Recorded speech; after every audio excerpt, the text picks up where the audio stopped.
So I wanted to talk today about Paul's thorn. I've seen posts about it on Facebook that still go around, and so many people think it was Jesus making Paul sick, and that's so insane.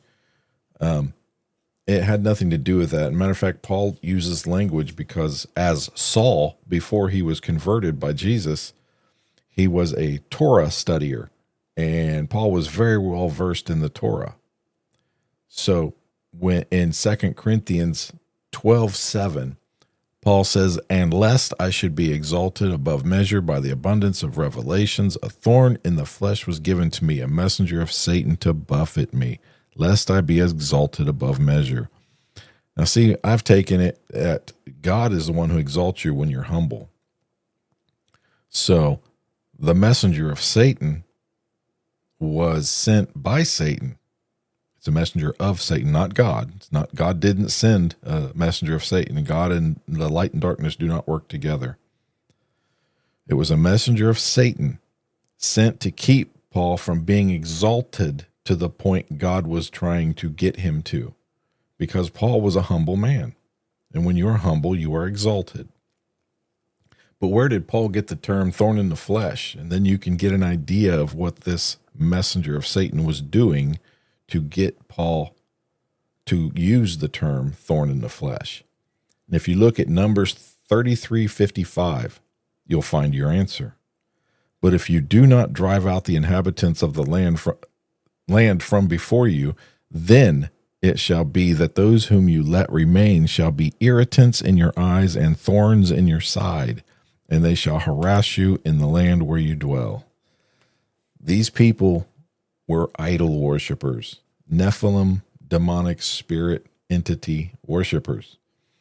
And those people who worship them would be an irritant, a thorn in the flesh, because they would constantly bring trouble.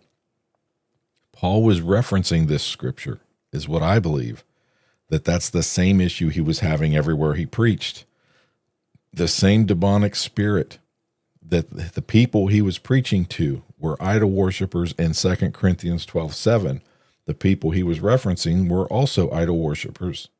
So the same demonic spirits were an irritant and was buffeting Paul, beating him, imprisoning him, stoning him, lashing him. He was going through everything because of these demonic spirits, because the demonic spirits was trying to keep Paul down, pressed down, and keep God from exalting him. And even Paul was starting to get irritated, and that's why he asked that this thorn be removed 3 times in prayer. And finally, Jesus answered and said, "My grace is sufficient for you." He didn't leave him and just say, "Suffer." What he's saying is grace is more powerful than suffering, or Jesus would not have been able to be tortured on the cross. He was under grace to die for us.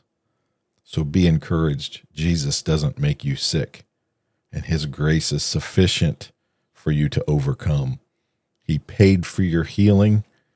All he's waiting for is your belief system to line up. Be encouraged. John dials in the truth. Chris turns up that talk. Kevin lets it roll. We're laughing, we're learning. Steph is fire in our heart and soul. Keeping it real. Kingdom conversations. Keeping it real. Kingdom conversations.